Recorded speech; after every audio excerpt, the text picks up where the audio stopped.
Hello po sa inyong lahat mga ka-crypto. Ako po si Pinoy Crypto Trader at sa video na ito ay atin pong pag-uusapan ang tungkol dito kay Hamster Combat. Particular po ang kanyang Season 2. Kaya aking pong sasagutin ang katanungan kung marami pa kaya ang maglalaro sa Season 2 ng Hamster Combat na ito.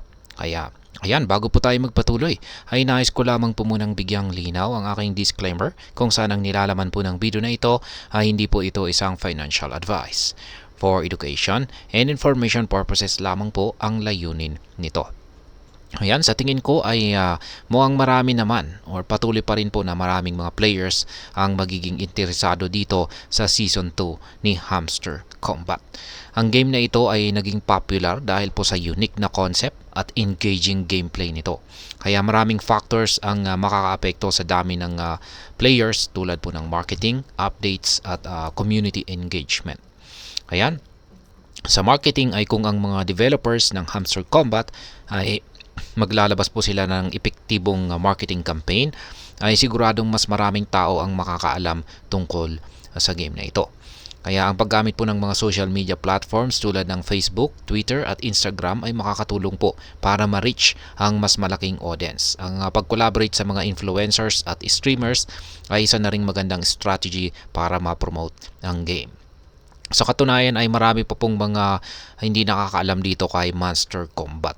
Kaya marami pang yan, yung mga nahuli na nakapag-join dito kay Hamster Combat ay syempre sila po yung mag-aabang dito sa kanyang Season 2. Kaya ayan, kung patuloy po na makakakuha sila ng maraming players ay syempre ayan, yung lalong-lalo na yung mga bagong players na hindi nakapaglaro sa Season 1 ay ayan, marami po ang patuloy po na maraming maglalaro nito.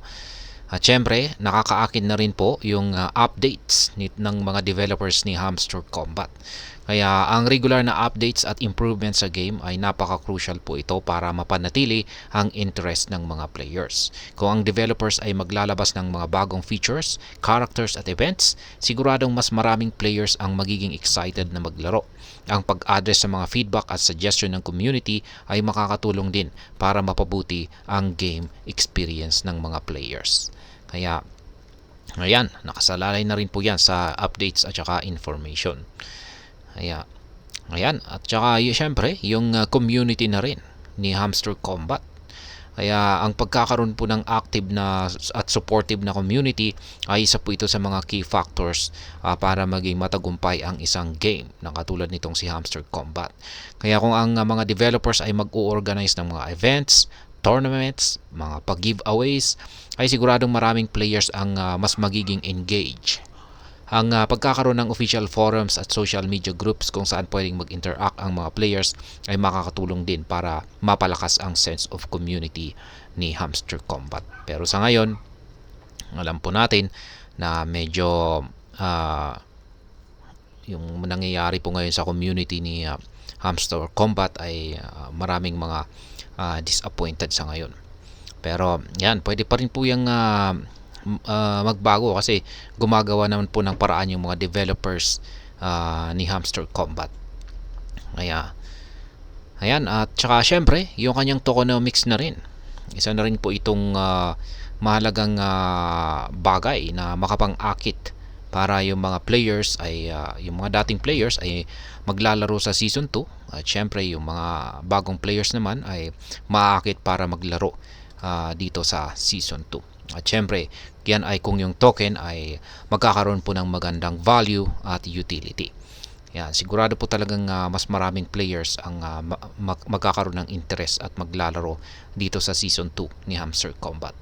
Kaya ang paglista po ng Hamster token sa mga major exchanges ay makakatulong po ito para mas maging accessible ito sa mas maraming tao.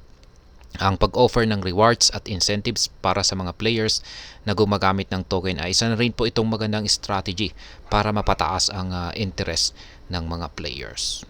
Kaya ayan, at syempre dito sa Season 2 ay dapat maganda-ganda rin yung potential earnings na maibibigay nila rito.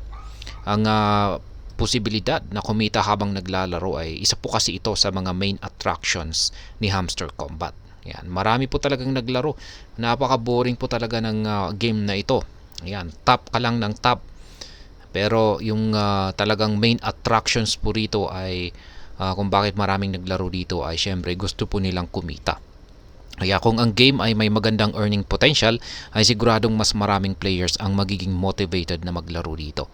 Kaya ang pag-offer po ng iba't ibang ways para kumita tulad ng tournaments, staking at in-game rewards ay makakatulong po ito para mapataas ang engagement ni Hamster Combat.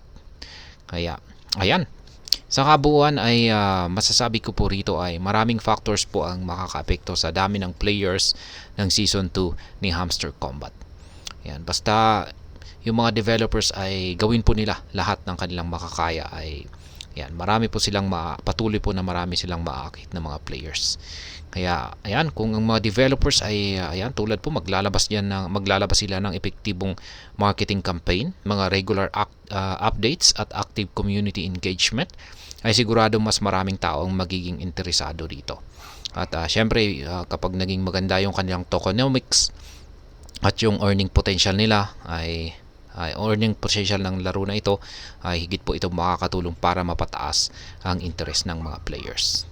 Ayan, siguro yung mas magiging mapadali, mas magiging maganda yung rewards ay syempre ayan po talaga yung main attractions nitong si Hamster Combat kung bakit naglalaro, maraming mga players ang naglalaro dito.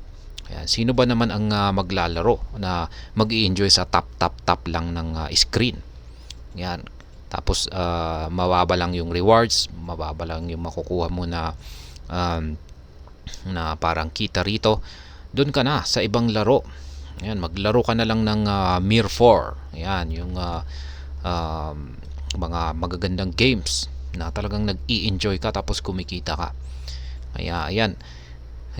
Pero dito po kasi kay Hamster Combat ay ayan, inaasahan po nila na malaki ang pwedeng kitain dito. Kaya pinagtsatsagaan na paglaruan yung ganito. Kaya ayan, yan po yung talagang pinaka main attraction ni Hamster Combat. Kung magiging maganda po yung kanyang earning potential dito sa Season 2 ay sa tingin ko ay marami pong maglalaro dito. Ayan, sa kanyang Season 2. At syempre, maliban po dyan ay magbigay po sila ng malinaw na instructions kasi dyan na rin po nagkaroon ng problema yung Season 1. Marami pong hindi po nila hindi po malinaw yung instructions kung paano palakihin yung kita. Ayan, yun pala ay mas nakabase sa referrals, ayan, invites at hindi sa PPH. Ayan. Pero ngayong Season 2 ay sana nga ay magbigay sila ng malinaw na instructions kung saan nakabase yung kita, ayan, at yung potential earnings nito. Ayan, hanggang dito na lamang po tayo sa video na ito. Sana po ay inyong nagustuhan ang aking paliwanag dito. Kung inyo po itong nagustuhan, pakiclick lamang po ang like button nito. Para naman po sa mga bago lamang dito, kayo po ay aking inaanyayahan para mag-subscribe. Pakiclick na rin po ang bell icon nito dahil ito po ang siya magsisilbing notification nito sa mga bago kong videos na akin pong ina-upload sa aking YouTube channel na ito. Marami pong salamat sa panonood. Ingat po tayo lagi at God bless po sa ating lahat.